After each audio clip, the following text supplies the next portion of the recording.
What would you do if the ones meant to protect you became the source of your pain? If the very walls that were supposed to keep you safe held secrets too unbearable to speak aloud? Imagine the weight of knowing the truth, but having no one who will believe you.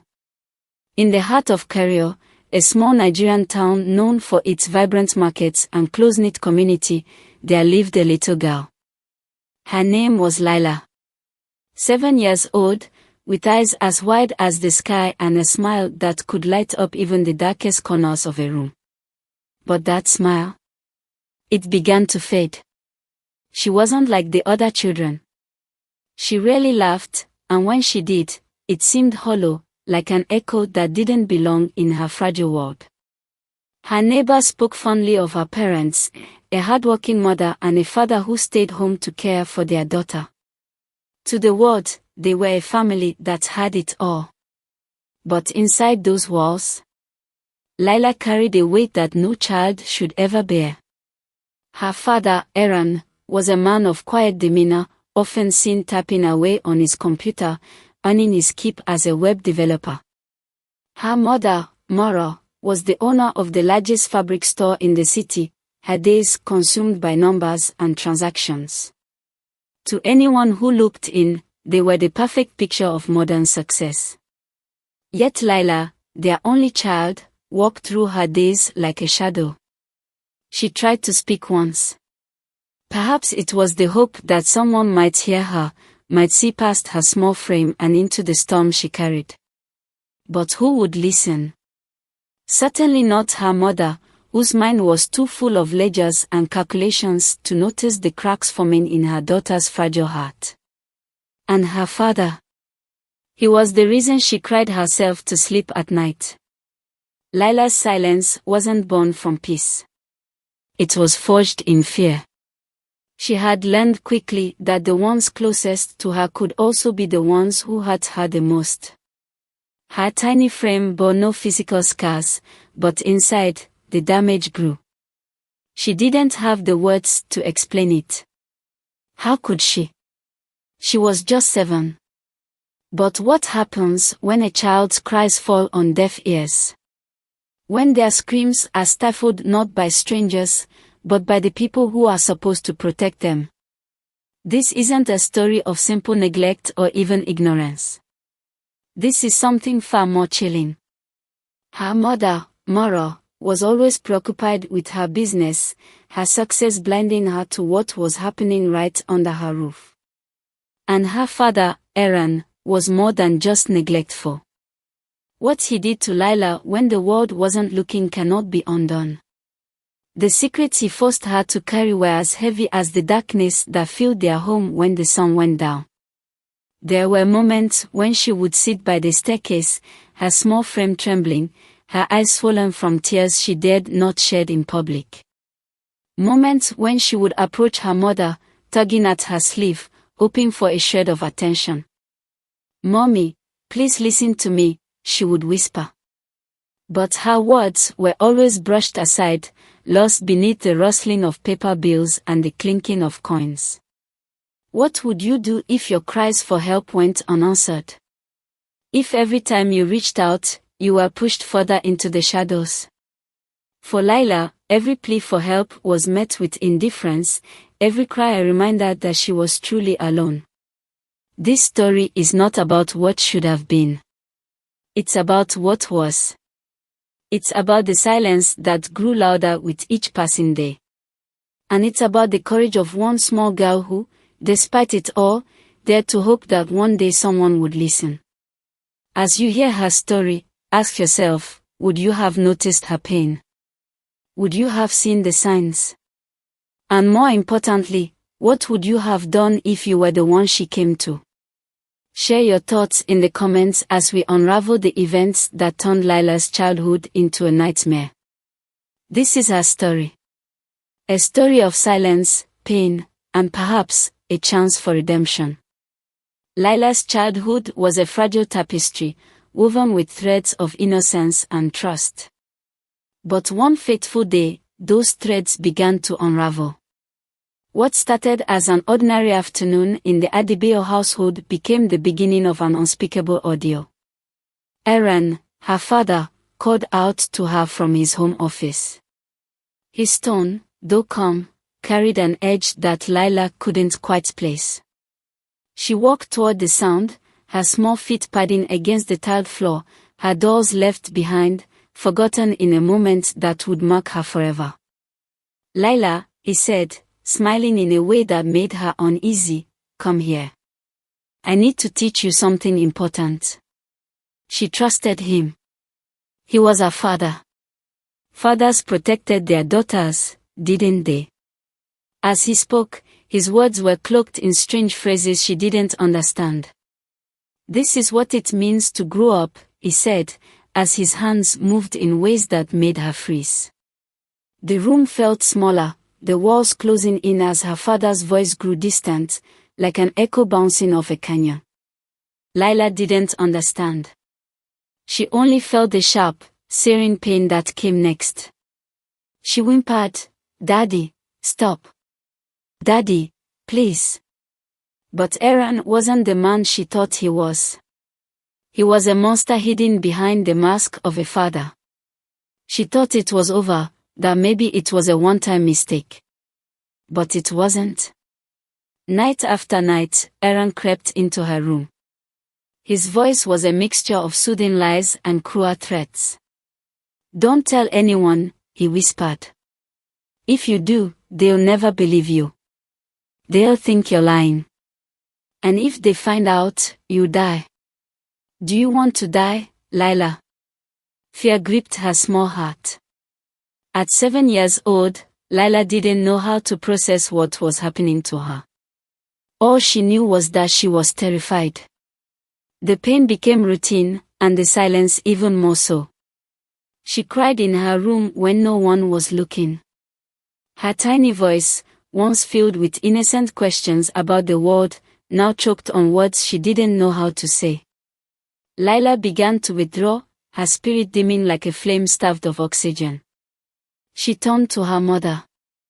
Maura was a woman who prided herself on her work ethic, running the largest fabric shop in the bustling city of Kaduna. Her success was her armor, her proof that she was providing the best for her family. "Mommy," Lila whispered, her voice trembling. "Can I talk to you?" Maura didn't look up. Her pen scratched against the paper, her attention fixed on the numbers that danced across her ledger. "What is it, Lila?" she said, her tone sharp, more out of habit than cruelty. "It's about Daddy," Lila began, her voice breaking. He hurts me when you're not home." For a moment, Maura paused. But it wasn't the kind of pause that comes from realization or concern. It was a pause filled with impatience, the kind that said, "Don't bother me right now." "Lila," Maura snapped, finally looking up, her expression hard. "You know I'm busy. Can't you see how hard I'm working? I do this for you, so you can have everything you need. Stop making up stories." The words hit Lila like a slap. Her mother, the person she had hoped would save her, had dismissed her pain as childish nonsense. Maura's focus was on her business, her ambition blinding her to the cries of her daughter. Lila tried again and again, each time hoping her mother would finally hear her. But every time, she was met with the same response. "You're being dramatic, Lila. Stop seeking attention. Do your homework." Maura's obsession with her business consumed her. She would leave the house early in the morning, her mind filled with inventory and client orders, and return late at night, exhausted but triumphant. She believed she was providing a better life for her family, never realizing the cost of her absence. With each passing day, Lila's cries grew quieter, her attempts to seek help fewer. She began to believe that no one would save her. Her father's threats echoed in her mind, and her mother's dismissal cemented her silence. The home, once a place of laughter and warmth, had become her prison. The walls, once decorated with family portraits and cheerful colors, now seemed to close in on her. And the worst part? No one noticed. Aaron continued his vile actions, cloaked in the guise of fatherly care. And Mora, blind to the storm brewing within her own home, continued to chase her dreams, unaware that her daughter's world was falling apart. Lila's story is not just a tale of abuse. It's a reminder of the devastating consequences of silence, of ignoring the signs that something is wrong. But how long could she endure? How long before her small voice was finally heard? Isolation was not something Lila chose. It crept into her life like a shadow, growing darker with each passing day. The vibrant 7-year-old who once danced in the courtyard and sang to her dolls now moved silently through her days. Her laughter, once so infectious that even her neighbors smiled at its sound, had faded completely. When other children called out to her to come play, she shook her head, retreating to the safety of her room. Safety, of course, was an illusion. Her room was no refuge, but it was the only place she could cry where no one could see her pain. In the stillness of the night, Lila turned to the only solace she could find, prayer. She knelt by her bed, her tiny hands clasped together, her whispered words trembling with desperation. "Dear God," she said, her voice barely audible. "Please help me. Please make Daddy stop. Please make Mommy listen." She hoped, as any child would, that someone, anyone, was listening. That her silent cries, muffled behind closed doors, might somehow reach the heavens. But each morning, when she woke to the same nightmare, her hope dimmed. The light in her eyes faded, replaced by a hollow emptiness that no one seemed to notice. She tried again to tell her mother. Perhaps this time, she thought, her mother would finally hear her. "Mommy," she whispered, her voice shaking. "I need to tell you something." Mora sighed heavily, not bothering to look up from her ledger. "What is it now, Lila?" "You know I'm busy." "It's Daddy," Lila said, her voice breaking. "He hurts me when you're not home." Mora slammed her pen down on the table, her frustration boiling over. "Lila, enough with these stories. Do you think I have time for your nonsense?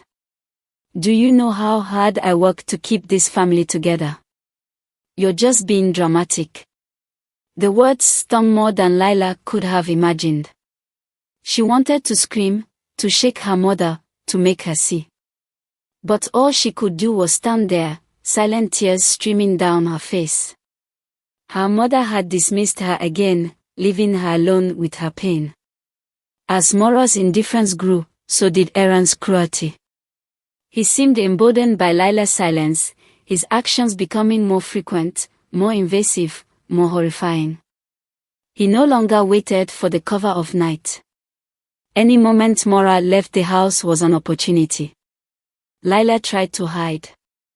She would lock herself in the bathroom or pretend to be asleep, hoping he would leave her alone. But Aaron was relentless. "Lila," he would call, his voice deceptively sweet. "Come here, darling. Don't be afraid." She wasn't afraid of his voice. She was terrified of what came after. By now, Lila no longer cried out. She had learned that her screams only made things worse. She had stopped trying to tell her mother, stopped hoping that someone might save her. She existed in a void, her spirit fractured into pieces too small to put back together. Aaron's threats echoed in her mind. "If you tell anyone," he had said, his voice low and menacing, "they'll never believe you. They'll take you away, and you'll be all alone. Is that what you want?" And so, Lila remained silent. Mora, meanwhile, thrived. Her shop was the talk of Kaduna, her clientele growing by the day.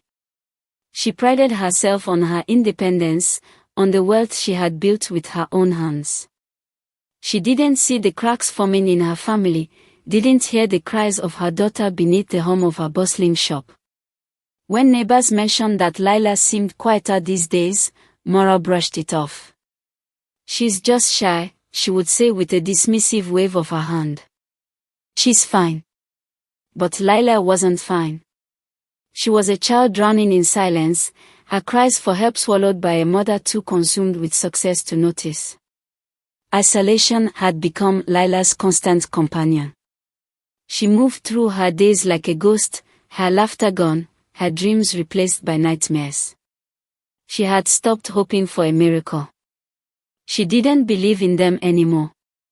This was her life now, a life where silence was her only defense, where fear had become her shadow. And yet, deep down, buried beneath the pain and the fear, there was still a spark. A faint, fragile hope that maybe, someday, someone would hear her. The question was, how much longer could she hold on before that spark was extinguished entirely? School had always been a place of routine for Lila, a place where she could blend into the crowd and escape, even temporarily, from the suffocating weight of her home. But lately, even this refuge had begun to slip away. Her teachers noticed that Lila had grown quieter, her once sharp curiosity replaced by a distant gaze. Her classmates whispered about her, wondering why she never joined their games or laughed at their jokes. And then, one day, someone finally saw her, not just the girl she appeared to be, but the silent storm she carried within her. Miss Claire had been teaching at Carrier Elementary School for nearly a decade. She had a keen eye for her students, priding herself on recognizing when something was amiss. From the moment she met Lila, she had sensed that the little girl was different. But it wasn't until recently that she began to worry. During lessons, Lila's gaze often drifted to the window. When other children shared stories about their families, Lila's silence was deafening. And then there were the drawings. Miss Claire had found them scattered in Lila's notebooks, dark, scribbled images of a small figure surrounded by looming shadows. "Lila," she said one afternoon, her voice gentle, "can I talk to you for a moment?" Lila hesitated, her small hands gripping the edge of her desk. No one had ever asked her how she felt, let alone taken the time to listen. "You don't have to tell me everything," Miss Claire continued, her smile warm. "But if something's bothering you, I want you to know you can talk to me. I'm here to help." At first, Lila said nothing. She had learned to keep her words locked away, her secrets buried deep. But Miss Claire didn't rush her. Day after day, she made small gestures, a kind word here, a patient ear there, until Lila began to feel a flicker of trust. One afternoon, the silence broke. "Ms. Claire," Lila whispered, her voice trembling, "what happens if someone hurts you, but they say you can't tell anyone?"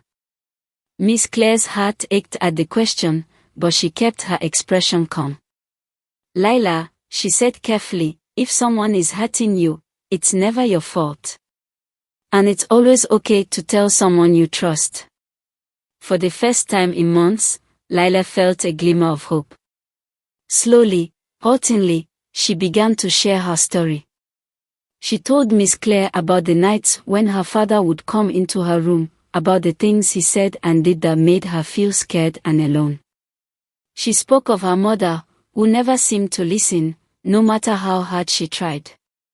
By the time Lila finished, her small shoulders were shaking with sobs. Miss Claire wrapped her arms around her, whispering words of comfort and reassurance. "You're so brave, Lila," she said. "Thank you for telling me. I promise, I'm going to help you." Miss Claire knew the importance of acting swiftly. That evening, she filed a report with the local authorities, detailing everything Lila had shared with her. It was a decision that weighed heavily on her, but one she knew was necessary. The system moved slowly, as systems often do, but Miss Claire refused to let Lila's voice be silenced again. She followed up with social services, ensuring that the report didn't get lost in the shuffle. She even reached out to a local women's advocacy group, seeking guidance on how to support Lila through the difficult days ahead. The arrival of the authorities marked a turning point. For the first time, Aaron's carefully constructed mask began to slip. He had always believed that his threats would keep Lila silent, that no one would ever believe her. But now, the walls of his deception were crumbling. Maura, meanwhile, was caught off guard. She had always dismissed Lila's complaints as childish exaggerations, too consumed by her business to see the truth. But as the social worker spoke, the weight of her neglect began to sink in. Lila didn't understand everything that was happening, but she felt something she hadn't felt in a long time: hope. Miss Claire had given her a voice, and for the first time, someone had listened. This moment was only the beginning. The road ahead would be long and difficult, but Lila was no longer alone. Miss Claire's intervention had set in motion a chain of events that would change Lila's life forever. This is the power of listening. The power of noticing when something isn't right and refusing to turn away. Miss Claire wasn't just a teacher that day. She became a lifeline, a beacon of hope in a world that had been so cruelly silent. What would have happened if no one had noticed? If no one had listened? The answer is too painful to consider.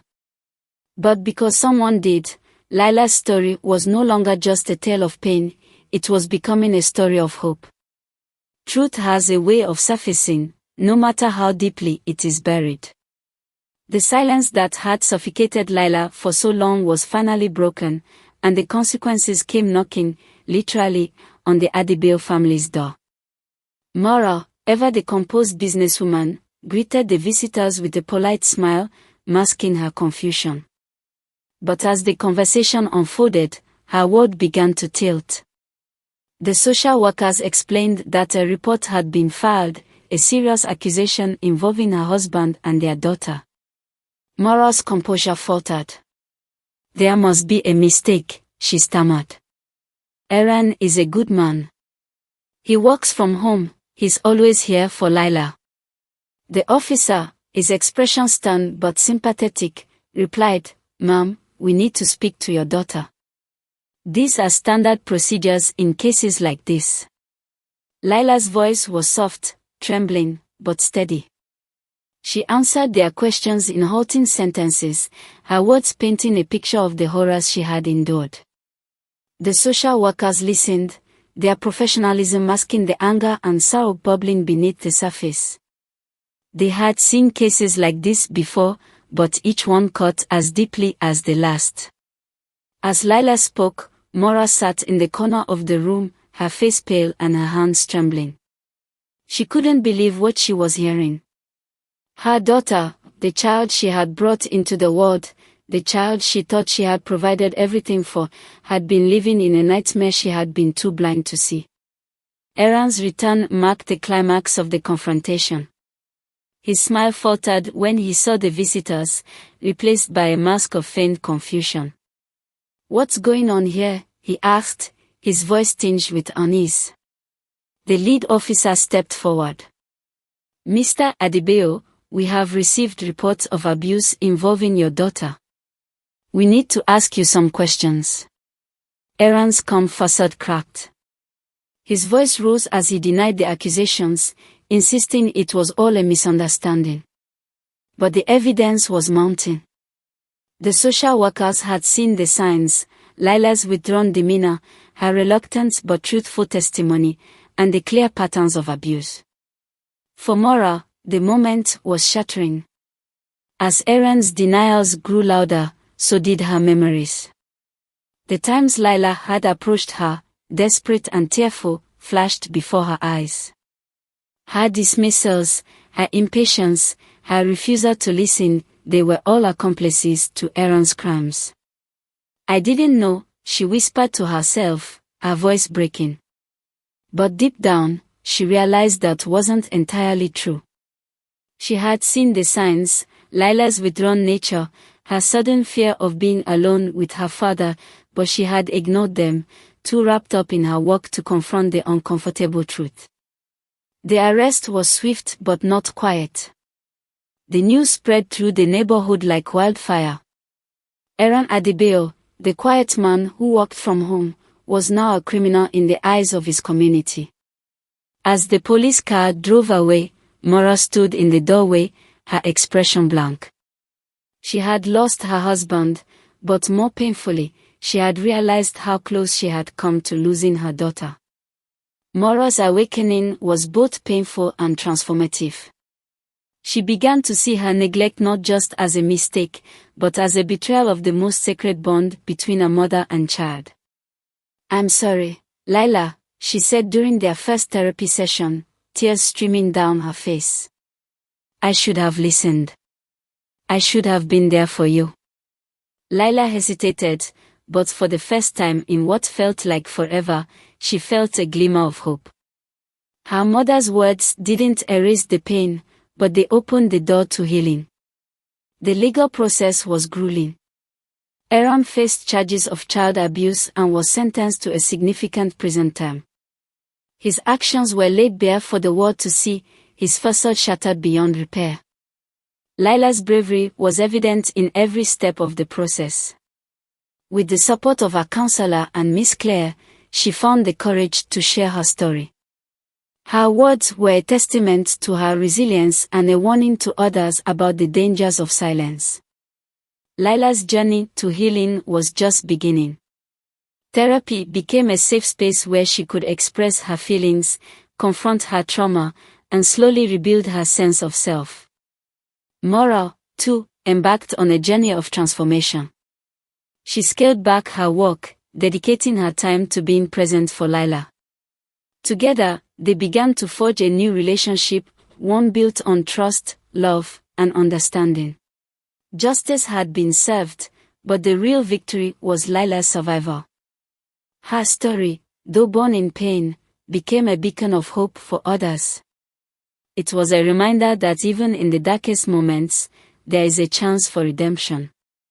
And for Maura, it was a lesson she would never forget, the importance of listening, of being present, and of never letting silence have the final word. Sometimes, transformation begins with a single choice. For Maura Adebayo, that choice was clear. After years of prioritizing her business above all else, she realized that her greatest wealth wasn't her success, it was her daughter. Quitting her job was not an easy decision.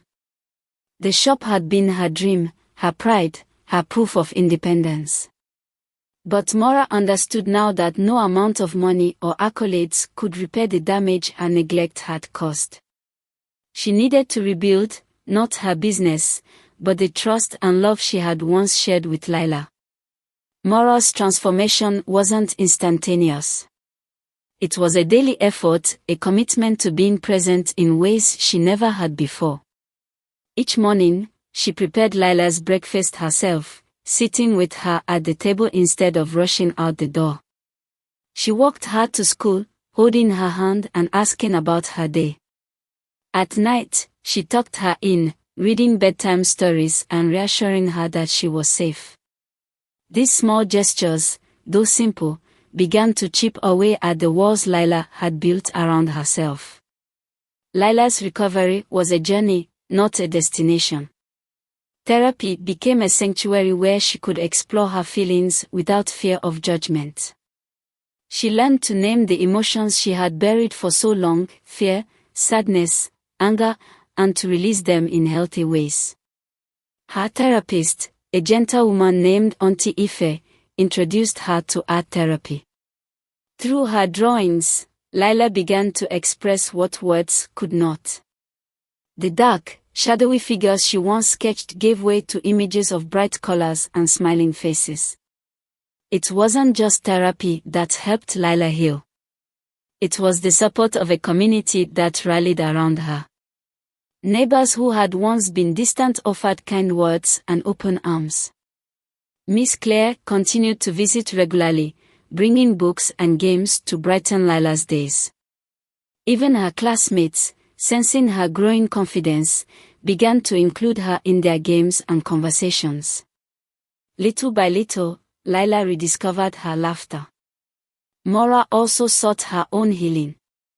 She joined a support group for parents who had faced similar challenges, finding solace in the shared stories of guilt, pain, and redemption. "I didn't listen," she admitted during one meeting, her voice heavy with emotion. "But I'm listening now. And I never stop." The group became a source of strength for Maura, reminding her that while she couldn't undo the past, she could shape the future. Lila's story sparked a larger conversation in Career.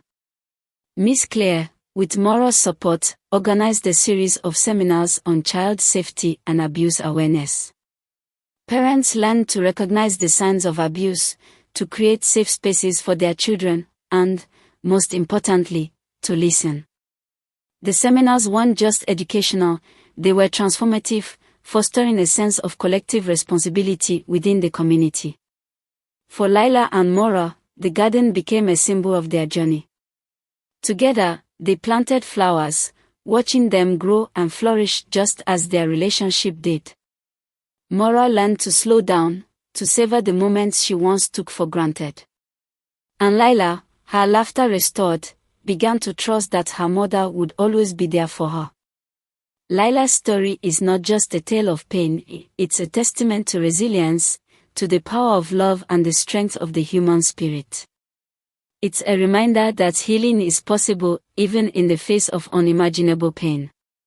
That listening, truly listening, can be the difference between despair and hope. Lila's story is one of many. But it's one we must never forget. Because every child deserves to be heard, to be safe, and to know that they are never alone.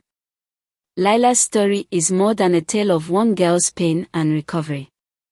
It's a mirror reflecting the responsibilities we all share as members of a community. It asks us to confront an uncomfortable truth: are we truly listening to our children? Are we paying attention to the silent cries that too often go unheard? What happened to Lila could happen anywhere. Abuse and neglect don't announce themselves, they hide in plain sight, cloaked by fear, silence, and sometimes even the distractions of everyday life. But as Lila's story shows, it only takes one person to make a difference. One teacher, one neighbor, one mother who chooses to listen can change a child's life forever. Every one of us has a role to play in protecting the most vulnerable among us. Whether you're a parent, a teacher, a neighbor, or a friend, there are steps you can take to ensure that children feel safe, loved, and heard. Take the time to ask the children in your life how they are feeling.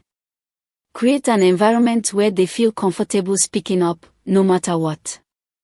Educate yourself about the signs of abuse, and if you suspect something is wrong, don't hesitate to act. Silence only protects the abuser, not the victim. If you or someone you know is a survivor of abuse, know that there is help. Reach out to local organizations, hotlines, or trusted individuals who can provide support. In Nigeria, organizations like Federal Ministry of Women Affairs are working tirelessly to create safe spaces for children and families in crisis. Below this video, you'll find a list of resources and helplines available to you. Share them widely. You never know whose life you might save by passing on this information. We want to hear from you. Share your thoughts, your experiences, or simply a message of support for survivors in the comments below. Together, we can create a community where no one feels alone, where every voice is heard, and every cry for help is answered. Let's keep this conversation going. Awareness is the first step to change, but it's only the beginning. By engaging, sharing, and supporting one another, we can build a world where stories like Lila's become a thing of the past. Lila's story didn't end in despair, it ended in hope. It's a reminder that no matter how dark the night, there is always a dawn. And as members of a global community, it is our duty to ensure that every child has the chance to see that dawn. Be the light for someone in need. Be the listener who changes a life. And never underestimate the power of love, compassion, and action.